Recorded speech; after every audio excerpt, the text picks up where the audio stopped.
시편 9장 10절에서 마지막 20절까지. 시편 9장 10절에서 20절, 10절 같이 읽겠습니다.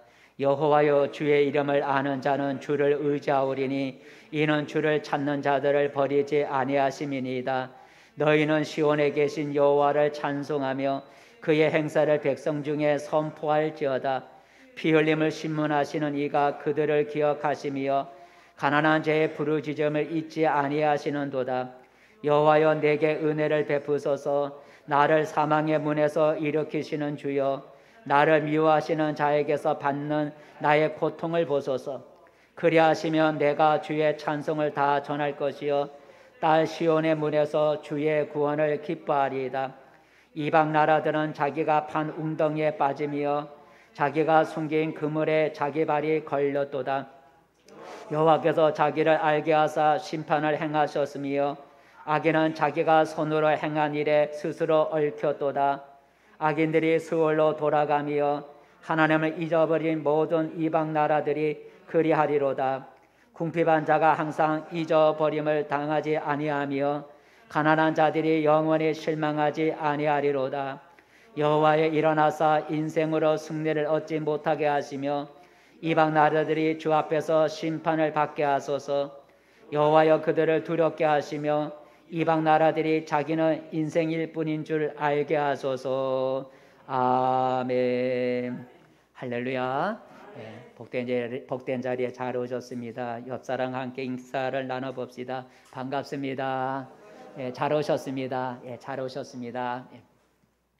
오늘도 하나님의 천사가 우리 모두를 진짜 보호해 주시는 은혜가 있기를 축복합니다. 아멘. 오늘 설교 제목은 잊지 아니하시는 하나님입니다. 따라해 봅시다. 잊지 않으시는 하나님. 잊지 않는다라는 오늘 12절에 나와 있습니다. 12절에 보면 잊지 않으신다. 12절 말씀 함께 읽어보겠습니다. 시작. 피 흘림을 신문하신 이가 그들을 기억하시며 가난한 자의 부르짖음을 잊지 아니하시는도다. 잊지 아니하시는도다. 누가 잊지 않느냐면 10절에 보니까 여호와여라는 말을 하니까 하나님이 잊지 않으신다라는 것입니다. 오늘 읽은 성경에 보면 잊어버린다, 잊는다 라는 말이 3번 나오는데 방금 읽은 12절에 가난한 자의 부르짖음을 잊지 않으신다 그랬고 또 잊어버린다는 말이 어디에 나오면 17절에 나오는데 17절을 읽어보겠습니다. 시작. 악인들이 스올로 돌아가며 하나님을 잊어버린 모든 이방 나라들이 하리로다. 하나님을 잊어버린다라는 잊어버린다는 말이나 또 잊어버린다 또 잊는다는 말이 또 하나 나오는데 마지막 18절에 나오는데 그 다음 18절을 읽어보겠습니다. 시작. 궁핍한 자가 항상 잊어버림을 당하지 아니하며 가난한 자들이 영원히 실망하지 아니하리로다. 그래서 오늘 본문에 잊음이라고 하는 그 단어가 3번 나와서 오늘 제목을 잊지 아니하시는 하나님이라고 하는 말씀으로 잡아봤습니다. 그 잊어버린다는 말을 3번 나오는데 그걸 좀 더 살펴보면 하나님이 잊어버리지 않는 것과 사람이 잊어버리는 게 있다는 거죠. 하나님이 잊어버리지 않는 것하고 그다음에 사람이 잊어버리는 것이 있다는 거예요. 곧 하나님은 가난한 자의 부르짖음과 궁핍한 사람의 어려움을 잊어버리지 않는다는 거죠. 오늘 12절 그다음에 18절에 보니까 하나님은 잊지 않는다는 거예요. 가난한 자의 부르짖음과 궁핍한 사람의 그 어려움을 잊지 않는다 그랬어요. 반면에 또 하나 잊지 않는 것은 사람을 잊어버린다는 거죠. 그거 뭘 보니까 17절에 보니까 사람은 하나님을 잊어버리고 산다는 거죠. 그러니까 하나님은 사람을 잊지 않는데 사람은 하나님을 잊어버리고 산다고 오늘 말씀해 주고 있어요. 그러므로 우리는 오늘도 우리를 잊지 아니하시는 하나님을 잊어버리지 않고 살아가기를 결단할 수 있기를 바랍니다. 그래서 이 시간에는 오늘 본문에 나오는 내용을 3가지로 나눠서 말씀을 묵상하면서 은혜를 받고자 합니다. 오늘 읽은 말씀이 좀 긴 것 같지만 여기서 어떤 말씀을 우리가 생각해 볼 수 있을까? 이 새벽기도 했던 말씀이 얼마 전에 새벽기도 했던 말씀을 우리 같이 나눠보고 싶어서 다시 정량 새벽기도 우리가 하는 말씀인데, 우리 오늘 말씀 속에서 생각해 볼 말씀은 하나님께 부르짖으라라고 하는 거죠. 따라해보자. 하나님께 부르짖으라. 네, 하나님께 부르짖으라. 12절 읽어볼까요? 방금 우리 읽었던 12절 말씀 시작. 피 흘림을 신문하시는 이가 그들을 기억하시며 가난한 자의 부르짖음을 잊지 아니하시도다 그랬어요. 하나님은 누구의 부르짖음을 잊지 않는다고요? 가난한 자의 부르짖음. 여기서 가난한 자라고 하는 것은 물질적으로 궁핍한 사람, 물질적으로 궁핍한 그런 사람만을 의미하는 것이 아니고, 여기서 가난하다고 하는 것은 괴로움을 겪고 고난과 괴로움을 겪고 있는 모든 사람을 대표하는 말이다 생각하면 되는 거예요. 물질적으로 가난한 사람만 하나님이 있는 것이 아니고, 가난한 자와 같이 또 물질적으로 또는 괴로움과 또는 고난과 환난으로 인해서 어려움을 당하고 있는 모든 사람들을 대표하는 말이 가난한 자다라고 하는 거예요. 그러니까 하나님은 가난한 자, 그 괴로움과 고통과 환난 중에 있는 사람들의 부르짖음을 잊지 않는다라고 하는 것입니다. 그리고 여러분, 부르짖음이다 하죠. 가난한 자의 부르짖음, 이 부르짖음은 무엇을 가리키는 말이에요? 하나님께 기도하는 것을 가리키는 말이죠. 그죠? 가난한 자의 부르짖음, 이 부르짖음은 하나님을 향해서 기도하는 거죠. 곧 하나님은 고난과 괴로움으로 인하여 하나님께 부르짖는 소리를 잊지 않는다는 겁니다. 잊지 않는다라는 말의 뜻은 하나님이 그들의 소리를 들으시고 응답해 주신다는 거죠. 잊지 않는다는 것은 그들의 부르짖는 소리를, 기도를 들으시고 응답해 준다는 거예요. 문제를 해결해 준다는 거죠. 그래서 오늘 하나님은 가난한 자, 고통과 괴로움과 환난 중에 있는 사람들의 그들의 그 부르짖는 기도 소리를 들으시고 그 부르짖음 잊지 아니하사 응답해 주신다고 말씀하셨습니다. 하나님은 자기를 찾는 사람을 버리지 않는다 그랬어요. 우리는 사람을 찾지만 우리가 사람을 찾아도 사람은 우리를 못 본 척하고 모르는 척하고 우리를 버릴 수 있지만, 하나님은 자기를 찾는 사람을 버리지 않는다 그랬어요. 오늘 읽은 10절에 나오죠. 제일 먼저 읽은 10절에 보면 하나님은 잊지 않는다, 버리지 않는다 그랬어요. 읽어볼까요? 10절 말씀 시작. 여호와여 주의 이름을 아는 자는 주를 의지하오리니 이는 주를 찾는 자들을 버리지 아니하심이니이다 그랬어요. 하나님은 잊지도 아니하시고 자기를 찾는 자를 하나님은 버리지 않는다 그랬어요. 버리지 않는다. 여러분, 그럼 무엇으로 우리가 하나님을 찾을 수 있을까요? 기도죠. 그죠? 하나님은 자기를 찾는 자를 버리지 않는다. 10절에 보니까 하나님은 자기를 찾는 자를 버리지 않는다 그랬어요. 그럼 무엇으로 하나님을 찾을 수 있어요? 기도죠. 기도로 우리가 하나님을 찾을 때 하나님은 기도로 자기를 찾는 자를 버리지 않는다는 거예요. 그게 예레미야 29장 12절에 나오는데, 예레미야 29장 12절 말씀 같이 읽어보겠습니다. 시작. 너희가 온 마음으로 나를 구하면 나를 찾을 것이요 나를 만나리라 그랬어요. 나를 찾는다, 나를 찾을 것이요. 하나님을 만난다는 거예요. 어떻게 하면요? 나를 구하면, 그죠? 하나님을 구한다는 건 기도하는 거죠. 하나님께 기도하면 하나님을 찾아서 만날 수 있다는 거예요. 그러니까 우리가 하나님을 찾는 방법은 기도하는 것이죠. 기도함으로써 하나님을 찾게 되는 것이고, 하나님은 기도로 자기를 찾는 자를 버리지 않고 잊지 않고 응답해 주신다는 거예요. 그러므로 여러분, 어렵고 괴로운 일을 만났을 때 낙심하거나 불평하지 말고 기도로서 하나님을 부지런히 찾기를 바랍니다. 그리하면 하나님이 그 기도를 잊지 않고 응답해 주실 줄 믿습니다. 하나의 그 간증 예를 우리가 요새 독서 모임 가운데 떨기나무 2를 우리가 읽고 있어요. 출애굽, 홍해, 출애굽 그 여정의 길을 우리가 지금 400페이지 되는 책을 좀 우리가 매주 금요일날 독서 모임에 우리가 몇 사람 모여서 하고 있는데, 마스크 쓰고 하고 있죠.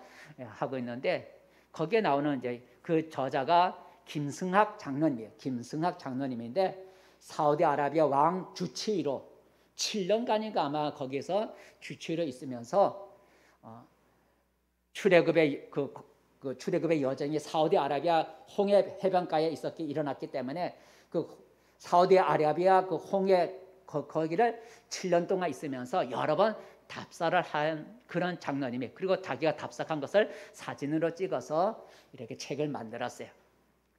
근데 그분의 그 책에 보면 이런 간증이 나와요. 그러니까 출애굽, 하나님 이스라엘 백성이 애굽에서 나와서 어떻게 출애굽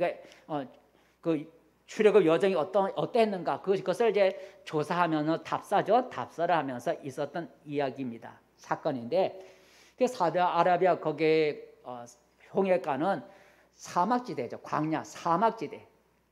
사막지대에는 길이 없죠. 길이 없고 이정표도 없고 사막지대니까 사람이 사는 집도 없습니다. 거기는 스스로 길을 개척해 나가야 되는 거죠. 그러니까 길을 잊어버릴 수 있는 거예요. 이게 자동차는 이렇게 뭐 표시겠지만 사람은 길을 자기 스스로 개척해 나가야 돼. 길을. 왜냐하면 동서남북 다 사막이니까. 그래서 길을 잃어버리기가 참 쉬운 거예요. 그렇지만 이 김성하 장로님이 어느 날 가족의 딸 아들 하나인데 그 부인하고 5명이 지프차죠. 지프차를 타고, 지프차가 아니고 무슨 갤러퍼 같은 그런 차인데 그걸 차를 타고 답사를 하러 거기를 갔다가 그만 사막 모래에 빠져버렸어요. 사막 모래에 빠지면 못 빠져나온다는 거죠. 사막 모래에 바퀴가 빠져버렸어요. 그래서 온 가족이 밀고 엑셀레를 세게 밟아보지만 그럴수록 바퀴는 헛돌아갔고 점점 모래 속으로 파고 들어가 버렸어요. 고무가 타는 냄새가 나지만 돌리면 돌릴수록 모래에 바퀴가 빠져서 빠져나올 수가 없었어요. 쉽게 빠져나올 줄 알았는데 못 빠져나왔어요. 태양 아래에서 그렇게 얼마 동안 애를 썼지만 빠져나올 수가 없어요. 지치고 드디어 시간이 지나가서 뜨거웠던 태양이 서서히 지나가 서쪽으로 이제 기울어 지나가면서 사진에 보면 이제 뭐냐면 이제 여울이, 이제 쉽게 말하면 이제 저녁 노을이 이제 이렇게 비치는 그런 시간이 되었어요. 그러니까 점점 두려움이 찾아오는 거예요. 그죠? 낮을 때는 시간 있지만 이제 어두워지면 큰일 났잖아요. 사람이 사는 것도 아니잖아요. 그러니까 이제 이렇게 저녁에 해가 점점 기울어지는 것을 보니까 갑자기 두려움이 찾아왔어요. 지나가는 사람이 없으면 어떻게 하지? 이곳에서 하루 이틀 3일을 지내면 어떻게 될까? 여러 가지 생각하면서 겁이 나고 두려웠어요. 그렇다고 지금 이 시간에 반향도 어느 반향으로 가야 될지 알지도 못하는, 반향도 모르는 상황에서 가족들이 그 길을 걸어서 내려면 태양이 뜨고 태양 그 뜨거운 땡볕 아래에서 얼마나 가야 될지, 어디로 가야 될지 모르는 길에 떠나는 것도 그것도 쉽지가 않습니다. 그래서 절망적인 상황에서 주저앉게 되었어요. 그때 갑자기 김승하 장로님 마음속에 지금까지 자기 힘으로만 해결하려고 했고 하나님을 찾지 않은 것이 생각이 났어요. 지금 자기들의 힘으로 그 모래밭에서 나오려고 낑낑거려 봤잖아요. 때양때에서부터 지금 저녁에 이르기까지 자기들 힘으로 해보려고 했지만 하지 못했어요. 근데 가만히 생각해 보니까 하나님을 찾지 않은 것이 생각이 났어요. 왜 우리가 하나님을 찾지 않고 내 힘으로 해결하려고 했지? 생각이 나서 이 김성환 장로님이 아내를 막 불렀어요. 여보 빨리 와. 애들은 좀 아직 어려 죽겠죠. 불러서 우리 하나님께 기도하자. 그래서 그 책에 보면 하나님 앞에 기도해요. 하나님, 홍해 여정을, 출애굽 여정 우리가 답사로 오려다가 이렇게 우리가 모래바닥에 모래 빠졌습니다. 하나님 도와주세요 하고 그 기도문이 있어요. 기도하고 예수님의 이름으로 기도합니다 하고 기도를 마치고 이제 누군가 도와주는 사람 오기를 기다리는 거예요. 밖에 나갈 수가 없으니까. 그러니까 모래 바닥에 이렇게 사막이니까 저 지평선이 그죠? 산이 없으니까 지평선이 저 마주쳐 있는 그 지평선 끝에 무엇인가 나타나기를 기다리면서 있었어요. 근데 얼마 있다 보니까 저 수평선 지평선 끝에서부터 먼지 바람이 막 일어나더라는 거야. 조그마한 손바닥만 먼지 바람이 저 지평선 끝에서부터 먼지 바람이 일어나더라는 거야.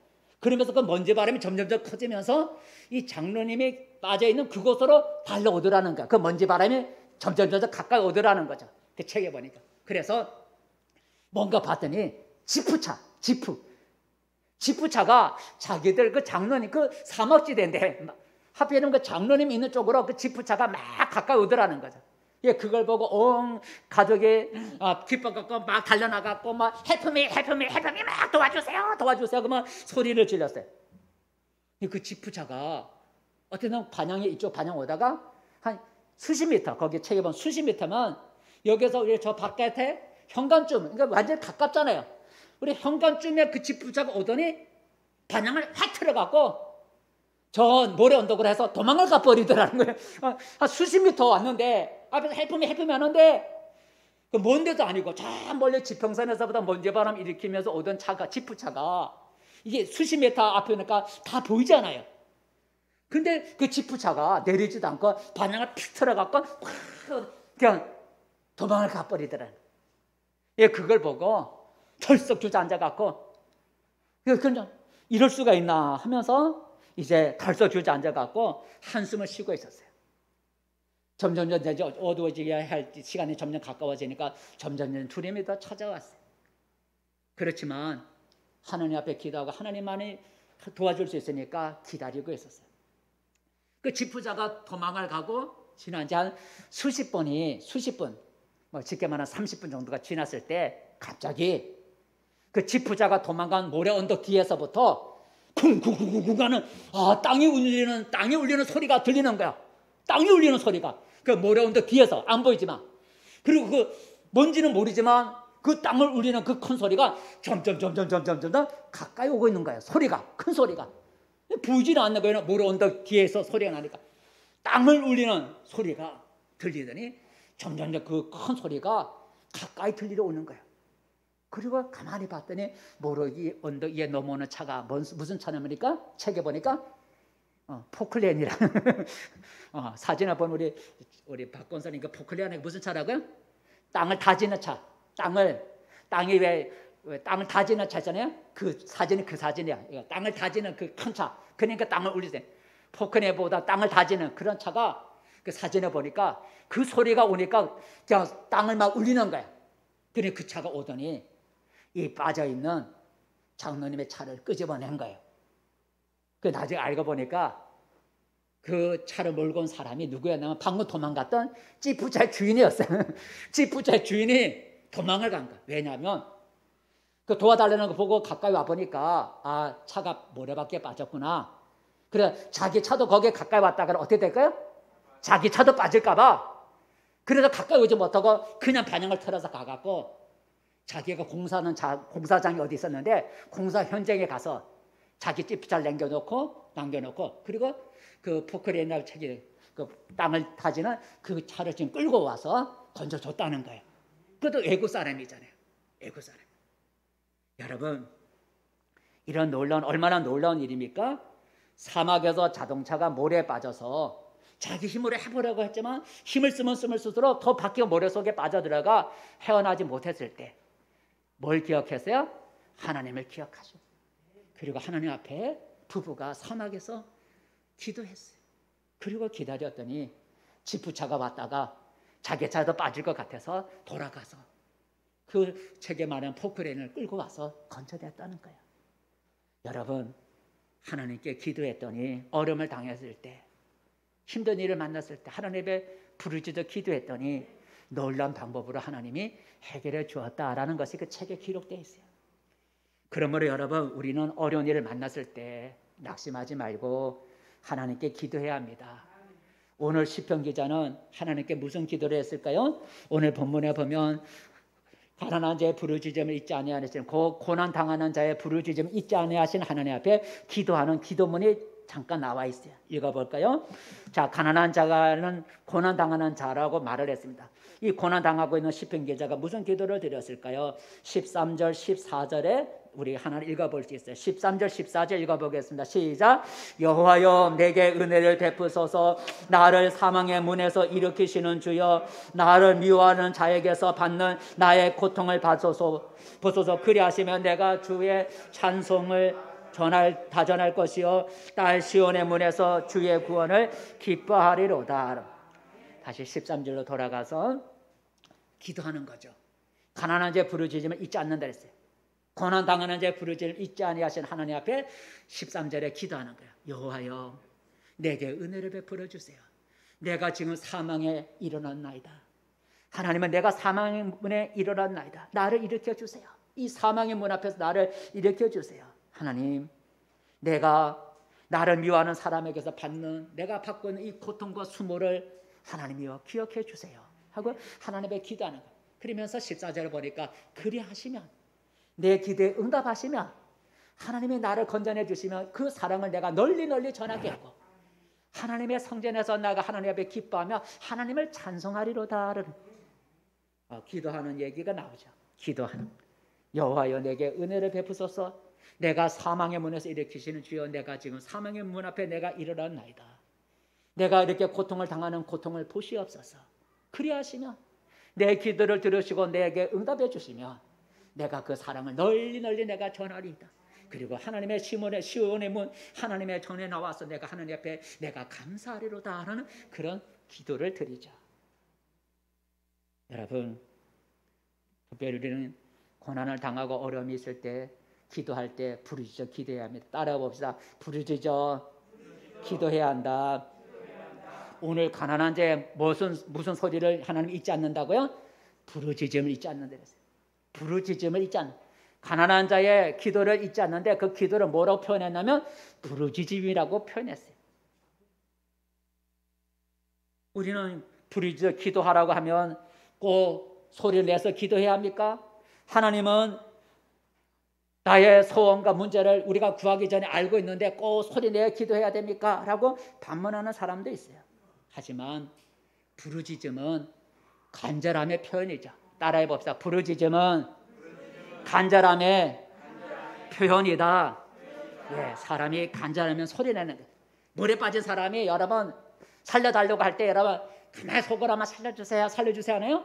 살려주세요, 살려주세요 소리 지르는 거예요. 그죠? 사람이 하나님 앞에 이급함을 아뢰고 정말 하나님의 도움을 요구하면 부끄러움이 없는 거예요. 무슨 부끄러움이, 소리 내서 부르짖는 거예요. 그래서 성경에서 말하는 기도를, 성경에서 기도를 말할 때는 대부분이 부르짖음을 말하는 거예요. 성경에서 말하는 기도는 묵상의 기도가 아니고 명상의 기도가 아니라 소리 내서 기도하는 부르짖음의 기도가 성경에서 말하는 기도라는 거예요. 그래서 성경은 부르짖는다, 소리 내서 그런 말이 그런 거로 기도를 표현하고 있어요. 그래서 하나님을 찾아볼까요? 우리가 하나님의 기도할 때 그 기도가 묵상의 기도가 아니고 소리 내서 부르짖는 기도라는 거예요. 그것을 하나님이 부르짖는 기도를 들으신다는 거예요. 다 너무 많지만 시편 107편에 여러 개 나오는데 3개만 골라봤어요. 시편 107편 시작. 이에 그들의 근심 중에 여호와께 부르짖음에 그들의 고통에서 건지시고. 근심, 가난한 주여 근심. 그들이 가난한 중에 있을 때 여호와께 부르짖었더니 건져주시고 잊지 않는다는 거죠.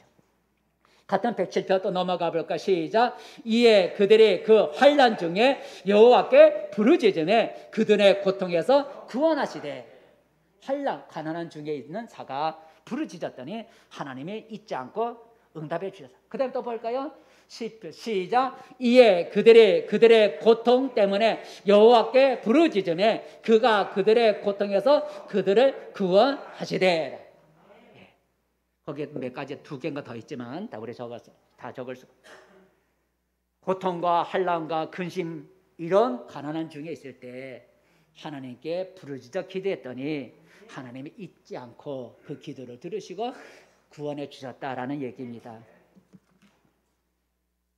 그러므로 여러분, 기도는 내가 하나님을 의지하는 확실한 증거예요. 여러분이 하나님을 의지한다고 하는 걸 무엇으로 보여주겠어요? 기도인 거죠. 기도는 내가 하나님을 의지하고 있다는 확실한 증거예요. 기도하지 않으면서 내가 하나님을 의지한다라고 말할 수 없는 거예요. 하나님은 오늘 가난한 자의 부르짖음을 잊지 않으신다고 했어요. 곧 어려움과 고난과 환난과 근심과 괴로움이 있을 때 하나님께 부르짖어 기도하면 하나님은 그 기도를 잊지 아니하시고 응답하신다 하셨어요.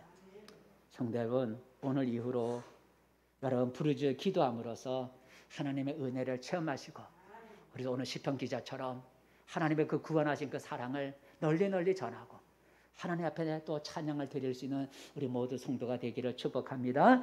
두 번째로 오늘 본문에서 무엇을 생각해 볼까요? 따라해 봅시다. 하나님을 잊지 말자. 17절 읽어보겠습니다. 17절 말씀 시작. 악인들이 수월로 돌아가며 하나님을 잊어버린 모든 이방 나라들이 그러하리로다 그랬어요. 악인들이 어디로 돌아간다고요? 수월로 돌아간다 그랬어요. 수월이란 죽은 자가 가는 곳이라 그래요. 죽은 자가 가는 곳. 또 그래서 또 무덤이라 그래요. 근데 여기서 오늘 본문에서 악인들이 무덤으로 돌아간다라는 그런 의미는 무엇일까?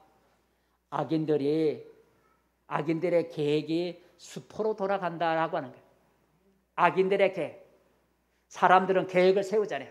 사람들은 앞으로 모든 계획을 세워요. 그 계획들이 수포로 돌아가게 한다는 그런 의미가 포함되어 있어요.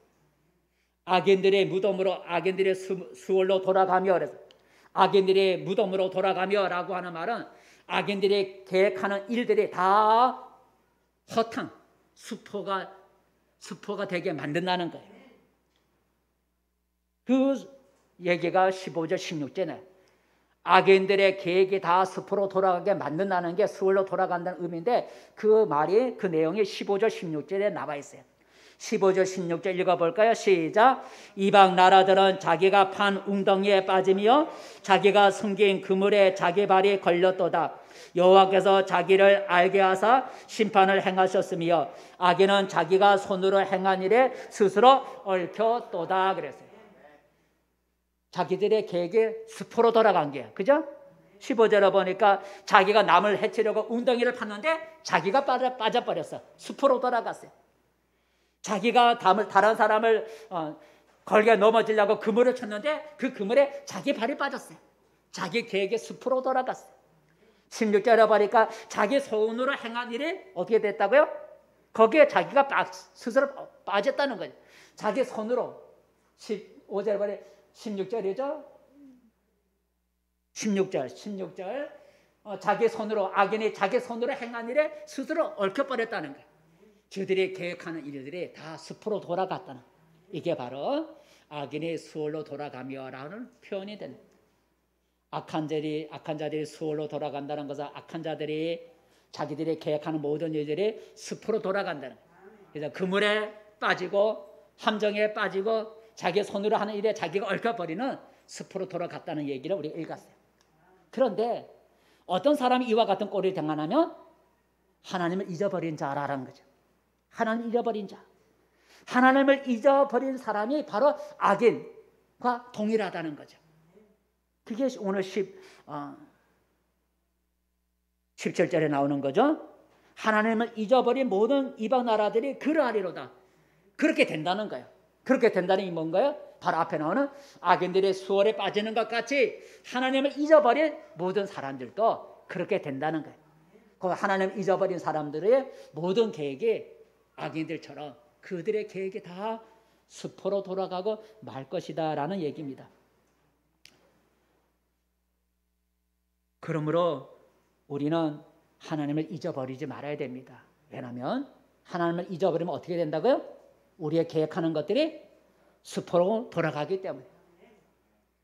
하나님을 잊어버린 자는 다 그렇게 되리로다. 곧 악인과 같이 그들의 계획하는 모든 일들이 다 수월로 다 수포로 돌아간다는 거예요. 그러기에 우리는 하나님을 잊어버리지 말고 살아야 됩니다. 그런데 실상은 우리를 보면 하나님을 잊어버리거나 그리고 하나님을 버리고 살아갈 때가 많습니다.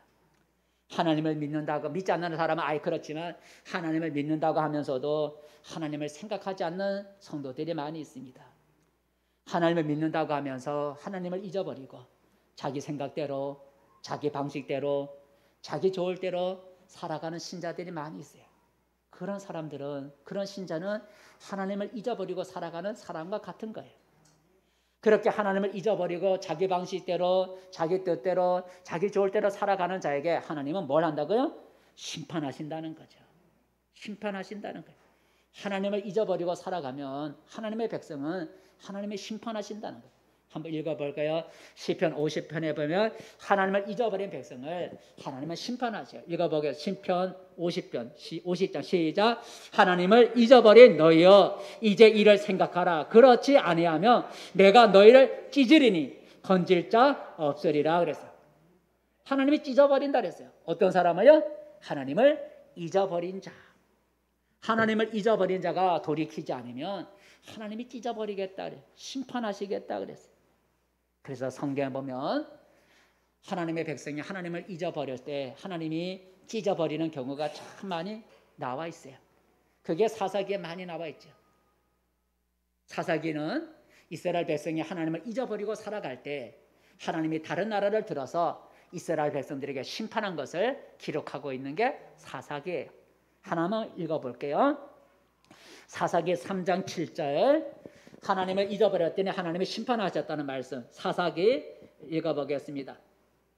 시작. 여호와께서 이스라엘 7절 시작. 이스라엘 자손이 여호와의 목전에 악을 행하여 자기들의 하나님 여호와를 잊어버리고 바알들과 아세라들을 섬긴지라. 8절 여호와께서 이스라엘에게 진노하사 그들을 메소포타미아 왕 구산 리사다임의 손에 파셨으므로 이스라엘 자손이 구산 리사다임을 8년 동안 섬겼더니 그랬어요. 7절에 보니 이스라엘 백성들이 하나님을 버리고 이방신 그 자기 마음대로 자기 좋을 대로 살아갔더니 하나님의 진노하사 메소포타미아 왕을 들어서 이스라엘을 치게 하시고 그리고 이스라엘 백성들이 8년 동안 다른 나라에 압제를 당했다는 거죠. 하나님 왜 그런 일을 행하셨어요? 이스라엘 백성이 하나님 섬기는 걸 버리고 하나님을 잊어버리고 다른 신을 섬기고 자기 좋을 대로 살아갔기 때문에 하나님이 심판하셨다는 거예요. 여러분 이 이스라엘 백성들처럼 오늘도 우리가 믿는다고 하면서 하나님을 잊어버리고 자기 방식대로 자기 생각대로 살아가는 신자들이 많습니다. 그들은 하나님의 뜻에 관심이 없습니다. 하나님을 버리고 세상 향락에 젖어 살아가죠. 그런 자들을 향해 하나님은 돌아오라고 하는 거죠. 돌아오라. 돌아오지 않으면 찢어버린다는 거죠. 내게로 돌아오라. 나를 잊어버린 자여. 나를 떠나서 너 내 마음대로 내 방식대로 살아가는 너여 내게로 돌아오라고 하나님은 오늘도 하나님을 잊어버리고 살아가는 자에게 돌아오라고 하나님은 부르고 있죠. 한번 읽어볼까요? 잊어버린 자에게 돌아오라고 합니다. 요엘서 2장에 보면 하나님을 잊어버린 자에게 돌아오라고 말하고 있습니다. 읽어보겠습니다. 시작. 여호와의 말씀에 너희는 이제라도 금식하고 울며 애통하고 마음을 다하여 내게로 돌아오라 하셨나니 너희는 옷을 찢지 말고 마음을 찢고 너희 하나님 여호와께로 돌아올지어다. 그는 은혜로우시며 자비로우시며 노하기를 더디하시며 인애가 크시사 뜻을 돌이켜 재앙을 내리지 아니하시나니 그랬어요. 돌아올지라 그랬어요. 돌아올지라 그랬어요. 내게로 돌아오라. 내게로 돌아오라. 나를 떠난 자여 나를 하나님을 잊어버리고 자기 마음대로 살아가는 너희들이여 내게로 돌아오라. 내게로 돌아오라. 그래야만 어떻게 한다고요? 재앙을 내리지 않겠다. 심판하지 않겠다. 하나님을 잊어버리고 살아가면 하나님의 진노하셔서 심판하지만 너희가 이제라도 울며 하나님께로 돌아와 이제라도 내게로 돌아오면 내가 재앙을 내리지 않겠다라고 하나님 말씀하셨어요. 여러분 그렇다면 하나님을 잊어버리지 말라는 거죠. 하나님의 요점은 하나님을 잊지 말고 살아가는 거예요. 근데 우리가 하나님을 자꾸 잊어버리고 살아간다는 거죠. 그러면 하나님을 잊어버리지 않고 살아가는 최선의 방법이 무엇일까요? 하나님을 잊지 말고 살아가라 그랬는데 우리가 하나님을 잊어버리지 않고 살아가는 최선의 방법은 무엇일까? 바로 그건 예배라는 거예요. 우리가 예배를 드림으로써 하나님을 잊지 않고 살아갈 수 있는 최선의 방법인 거예요. 우리가 매주 예배를 드림으로써 우리는 하나님을 잊어버리지 않고 살아갈 수가 있어요. 그래서 하나님께 예배 드리지 않으면 하나님을 잊어버릴 수밖에 없어요. 그죠? 하나님 앞에 나와 예배를 드리지 않으면 하나님을 잊어버리고 살아갈 수밖에 없어요. 예배를 드리지 않는데 하나님을 생각하겠어요? 하나님 예배를 드리지 않으면 하나님을 잊어버릴 수밖에 없어요. 그래서 우리가 하나님을 잊어버리지 않고 살아가기 위해서는 우리가 매주 예배를 드려야 돼요. 그래서 하나님은 자기에게 매주 예배를 드리라고 명하셨어요. 자기에게 매주 예배를 드리라고 하나님은 명하셨어요. 왜? 하나님을 잊어버리지 않기 위해서. 읽어볼까요? 레위기 23장 읽어보겠습니다. 시작. 엿새 동안 일할 것이요 일곱째 날은 실 안식일이니 성회의 날이라 그랬어요. 일곱째 날은 육신도 쉬기도 하지만 성회의 날이라 그랬어요. 성회란 뭐예요? 거룩한 모임이란 의미로서 예배를 말하는 거예요. 일곱째 날은 육신이 쉬는 날이면서 하나님께 예배드리는 거룩한 성회의 날이라 그랬어요. 이게 일주일마다 돌아가라는 거죠. 그래서 성경에 보면 우리들에게 매주 안식일마다, 안식일은 일주일마다 돌아오는 거죠. 주일에 일주일마다, 매주 안식일마다 하나님께 예배하라는 말씀을 하고 있어요. 읽어볼까요? 그런 말씀 있나요? 일주일에 한 번씩 예배 드리라는 말이 있나요? 우리 이사야서 읽어보겠습니다. 시작. 여호와가 말하노라 매월 초하루와 매 안식일에 모든 혈육이 내 앞에 나와 예배하리라 그랬어요. 매 안식일마다, 매주 안식일마다 모든 혈육이 내 앞에 나와 뭐 할지어다? 예배할지어다 그랬어요. 하나님은 우리가 매 안식일마다, 매주 주일마다 하나님 앞에 나와 예배드리기를 원하는 거예요. 왜 그래요? 그것이 하나님을 잊어버리지 않는 최선의 방법이기 때문이죠. 그래서 성경은 하나님께 예배드리라고 우리에게 명령하고 있어요. 예배드리라고. 그래서 다윗은 예배드리는 하나님의 명령에 순종해서 내가 하나님께 예배드리겠습니다라는 고백을 다윗이 하고 있어요. 물론 다른 사람도 고백하지만 다윗이 하나님께 예배드리라고 하는 하나님의 명령에 저도 하나님께 예배드리겠습니다라는 고백을 하는데 읽어보겠습니다. 시편 5장을 읽어볼까요? 시편 5장 말씀. 다윗이 하나님께 예배드리겠다는 거죠. 시작. 오직 나는 주의 풍성한 사랑을 힘입어 주의 집에 들어가 주를 경외함으로 성전을 향하여 예배하리다 그랬어요. 이게 다윗의 고백이에요. 주의 사랑을 힘입어 내가 주의 집 성전에 들어가서 내가 하나님께 예배하리다라는, 예배 드리겠다고 다윗이 고백해요. 그러므로 여러분, 우리도 매주 예배 드리는 일에 힘을 쓰기를 바랍니다. 하나님께 예배 드리는 일을 소홀히 하면 하나님을 잊어버리게 돼요. 예배를 빠지면 하나님을 잊어버리게 돼요. 그 결과 어떻게 된다고요? 하나님을 잊어버린 자는 그와 같아지리라 했어요. 우리의 모든 계획이 스포가 되도록 하나님이 심판하신다 그랬어요. 하나님을 잊지 않고 살아가는 최선의 방법은 바로 예배라는 걸 잊지 마시고 여러분 열심히 있는 예배자가 되어서 하나님을 잊지 않고 살아가는 우리 성도들이 되기를 축복합니다. 마지막 오늘 본문을 통해서 우리가 생각해 볼 말씀은 따라 봅시다. 인생임을 알라. 20절 보면 인생이, 19절에 나오지만 인생이라는 말이 두 번 나오는데 20절 말씀 읽어보겠습니다. 시작. 여호와여 그들을 두렵게 하시며 이방 나라들이 자기는 인생일 뿐인 줄 알게 하소서. 자기는 인생일 뿐인 줄. 여러분 인생이란 무엇입니까? 사람을 가리켜 인생이라 그러죠. 인생이란 무엇입니까? 인생이란 의미는 사람은 신이 아니라는 거죠. 우리 사람은 신이 아니다. 신이 아니. 그 인생이라는 의미는 사람은 보잘것없는 인생, 보잘것없는 존재라는 거죠.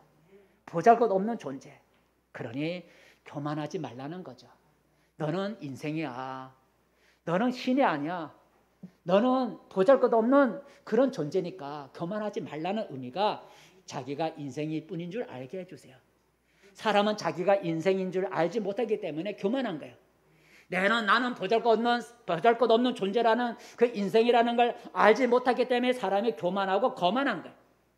하지만 내가 인생이라는 거고 내가 신이 아니고 나는 보잘것없는 존재라는 걸 알면 사람은 겸손해지게 돼 있는 거죠. 그래서 오늘 자기가 인생일 뿐인 줄 알게 하소서. 알으라는 거죠. 나는 인생이구나. 나는 신이 아니고 나는 보잘것없는 그런 존재구나 하는 것을 알라는 거죠.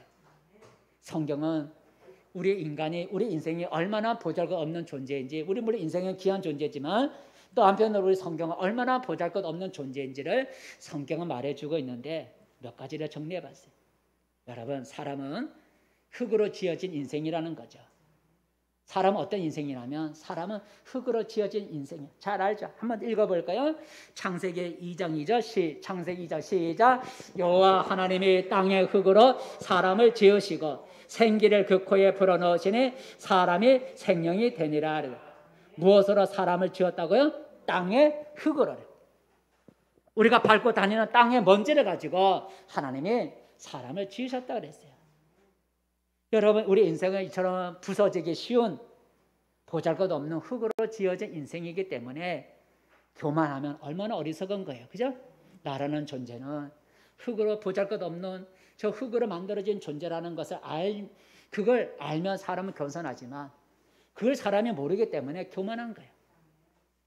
두 번째로 인생은 어떻다고 성경은 말하는가요? 인생은 성경은 말하기를 여러 가지 말하지만 안개와 같다는 거예요. 따라 사람은 안개와 같아. 읽어볼까요? 야고보서 4장 4절. 야고보서 시작. 너희 생명이 무엇이냐? 너희는 잠깐 보이다가 없어지는 안개니라 그랬어요. 우리 인생은 안개와 같다는 거예요. 여러분, 인생은 아침에 보면 하늘에 탁 해서 산이 보이지 않는 것 같지만 몇 시간 지나가면 안개는 없어지는 거예요. 그죠? 불과 아침에 보면 산에 안개가 가득해. 그런데 몇 시간만 지나가면 안개가 하나도 없어져 버려요. 우리 인생은 안개와 같다는 거예요. 잠깐 보이다가 사라지는 게 우리 인간이라는 거예요. 우리 인간이 땅에서 오래오래 살 것 같지만 어느 날 뒤돌아보면 없는 거예요. 그 사람이 없어졌네. 얼마까지만 해도 함께 있을 줄 알았는데 뒤돌아보면 어딘가 사람이 없어진 거예요. 인생은 금방 사라질 존재인데 마치 자기가 대단한 존재인 것처럼 생각한다면 얼마나 어리석은 거예요.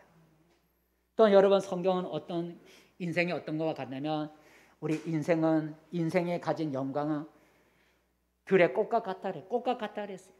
읽어볼까요? 우리 인생이 가지고 있는 그 영화는 꽃과 같다 그랬어요. 이사야 40장 읽어보겠습니다. 이사야 40장 말씀.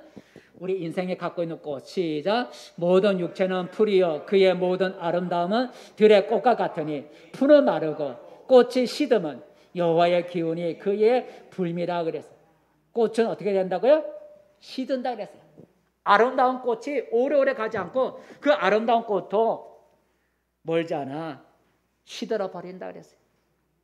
우리 인생이 가지고 있는 부귀영화가, 내가 쌓아둔 그 부귀영화가 들의 꽃과 같아, 풀의 꽃과 같다는 거예요. 여러분, 부귀영화는 오래 가지 않고 사라져요. 근데 그 금방 사라질 그 부귀영화에 자기의 생명을 건다면 얼마나 어리석은 거예요. 마지막으로 여러분, 인생의 날은 한 뼘이라 그랬어요. 우리 인생의 날은 긴 것 같지만 돌아보면 한 뼘이라 그랬어요. 읽어볼까요? 시편 39장.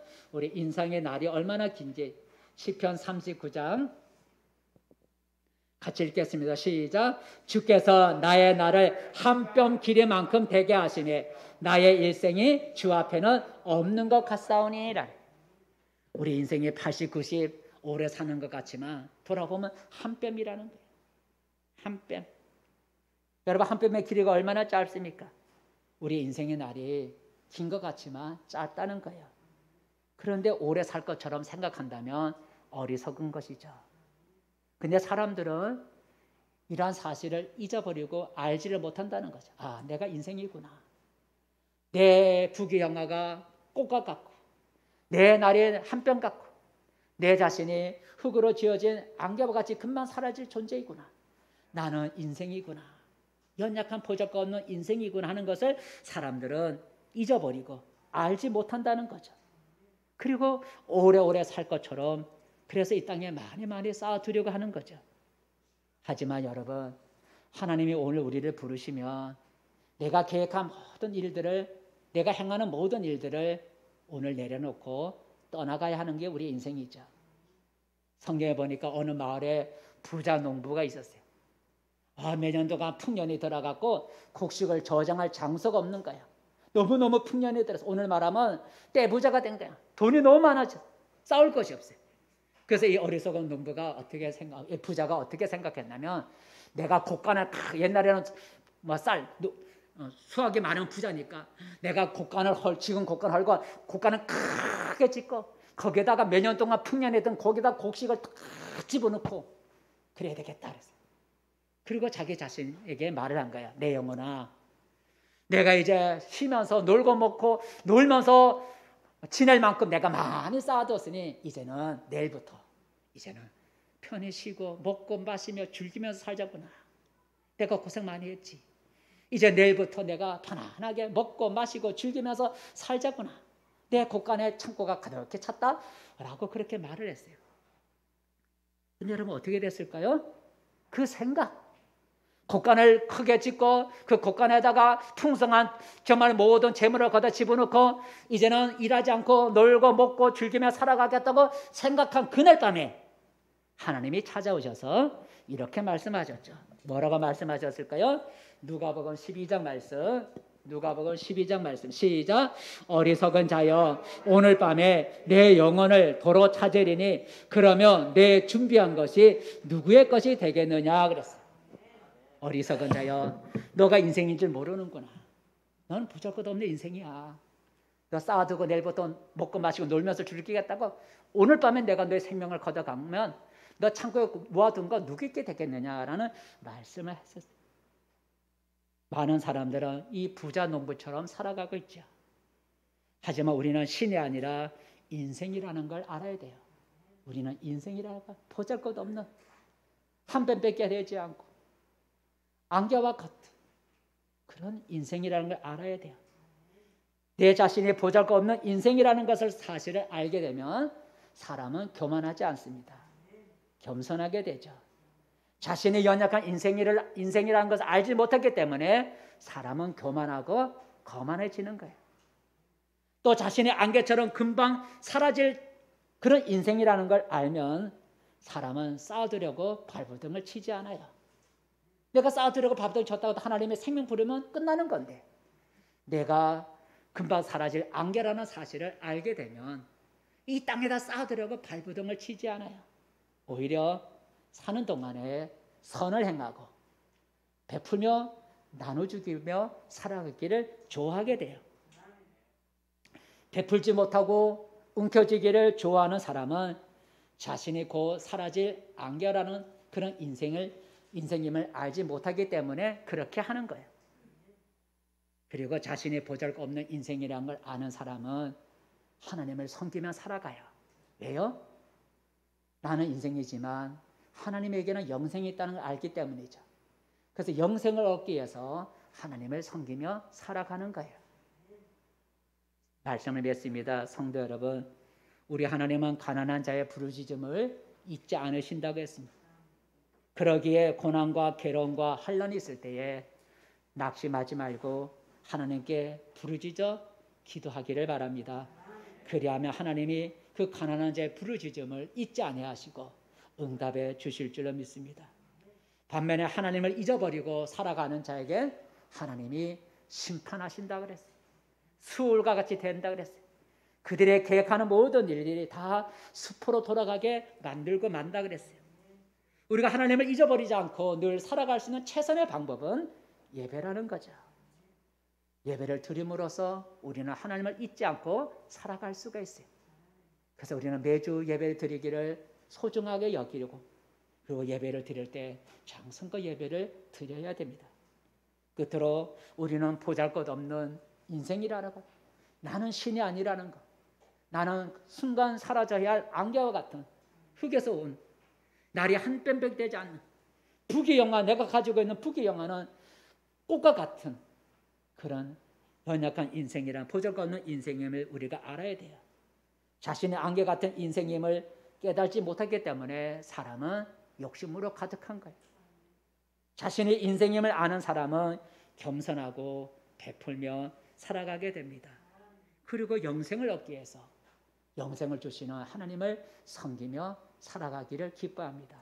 성도 여러분, 이제 우리 모두 참으로 하나님을 잊지 않고 살아가고 우리에게 영생을 주시는 우리 인생인 우리에게 영생을 주시는 하나님을 섬김으로써 영생을 누리는 우리 모든 성도들이 되기를 축복합니다. 기도하겠습니다. 은혜로우신 아버지 하나님, 오늘 말씀을 통해서 우리 하나님은 우리를 잊지 아니하시는 하나님이라 하셨습니다. 그럼에도 불구하고 우리는 하나님을 잊어버리고 살아갈 때가 많이 있습니다. 주님, 하나님을 잊어버린 자는 하나님이 수월과 같이 된다고 하는 말씀, 우리의 계획이 다 숲으로 돌아가게 심판하신다 하셨지만 하나님을 잊지 아니하시는 하나님을 알고 하나님께 부르짖어 우리가 기도하면 하나님은 우리를 만나주시고 응답해 주신다 하셨습니다. 하나님, 우리는 신이 아니라 인생임을 알게 도와주시고 그래서 더욱더 하나님을 의지하며 살아갈 수 있는 우리의 삶이 되게 도와주시옵소서. 예수님의 이름으로 기도합니다. 아멘.